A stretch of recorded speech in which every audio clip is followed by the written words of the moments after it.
Before we even hear the charge, notice the tone of the judge. This is not casual frustration. This is a warning shot. Judges rarely talk about bond increases this bluntly unless behavior behind the scenes is already raising red flags. Ask yourself this. How much does attitude matter once you are already in custody? 114. You're charged with engaging in organized criminal activity. Ms. Perazzo has filed a motion to withdraw as your attorney.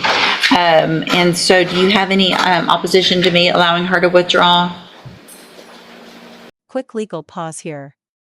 When a defense attorney withdraws, especially mid-case, that usually signals serious breakdown. Cooperation issues, trust issues, or conduct problems. Courts take this seriously because the right to counsel cannot be interrupted. No lull in representation. Somebody will begin working on your case. If you get someone hired, then they can file the appropriate motions to step in, okay? But you will be appointed an attorney today. Now, before... This is where things turn. The judge is no longer discussing lawyers. She is about to connect jail behavior directly to future punishment. Many defendants never realize this part until it is too late. To take up today is for me to reduce your bond. And I can assure you nothing's going to happen other than your bond being increased if you continue to act like the little hooligan that you're acting like in our jail. I can't even tell you how angry this makes me. How old are you? You turned 19. Just turned 19. Well, let me tell you something. It is time to grow up. Because you and the other little 18, 19, whatever y'all are doing in there, you're never going to get out of jail. You're going to end up in prison, and your life is just going to be just like this. And is that what you want? No. It's not, is it? Cussing at the correctional officers,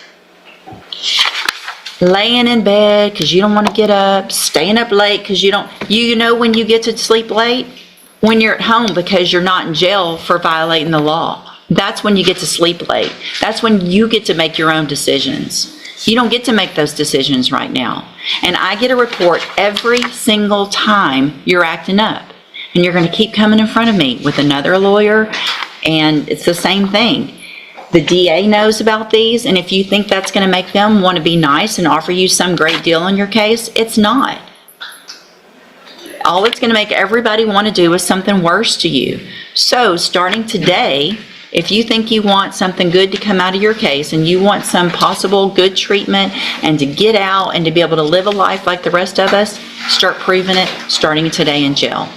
Otherwise, it's not going to happen. Do you understand? All right, go back with the bailiff. Notice what just happened.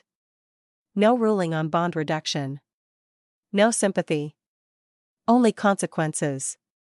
And now watch how fast this pattern repeats with the next defendant. Different case. Same mistake. Didn't think the court would approve it, so my offer was being refused. Yeah, just to be clear, Your Honor, I had gotten Mr. Nichols to extend an offer of 4 years, which Mr. Carter was prepared to accept, and that's when I set it on the docket today to plea. I was contacted by Mr. Nichols yesterday and advised that he was withdrawing that offer based upon the jail write-ups, which I've been provided with, and that the offer was now 6 years and with a 7-year cap, and Mr. Carter previously refused 5 years, so I did another refusal. So, Mr. Carter, how old are you? 17. 17 years old. And do you realize now what you acting up in jail has already cost you? Do you really? Tell me what it's cost you. Well, some of your life.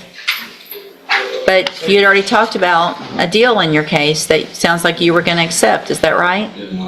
And because you can't behave and follow the rules in jail, and I get those reports, and the district attorney's office gets those reports, and your attorney gets those reports, they decided you don't deserve that, and I don't disagree with them. So here's what happens now. If your case goes to trial, and I'm going to go through some things in a few minutes about that, and you get found guilty in that trial, that jury can also hear all of those reports, every last one of them. And if you think this man right here ain't gonna bring those in and show that jury why you don't deserve any mercy or whatever, he's gonna do it. I would if I were him. So if you're gonna be in front of a jury, or you're gonna be in front of the judge, or someone who's deciding what happens to your life, you might ought to change what you're doing in that jail. I just had a talk with another young one. I don't know what's going on in that dorm with all of you young ones, but what y'all all need to do is look at each other and say, I don't want to go to prison for a long time. If you do, you go act up over there. And man up and say, I'm not going to behave like that. Because you're a man now. And you're in felony court. You don't feel like a man. Your brain's probably not functioning like a man. But you are in felony court like every other grown-up. This next section is critical legally. Juvenile records usually stay sealed, but certain felony adjudications can follow you into adult court. This is where a case quietly shifts from bad to catastrophic. Ask yourself, should behavior at 17 decide decades of freedom? Is the third-degree felony offense of deadly conduct discharging a firearm from October 13th of 2024. And what that means... Judge, I'm sorry to interrupt again. Yes.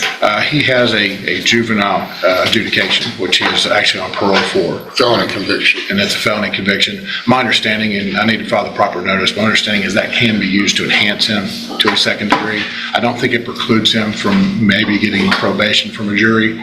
I need to make sure I vet that out through the family code. Okay. But my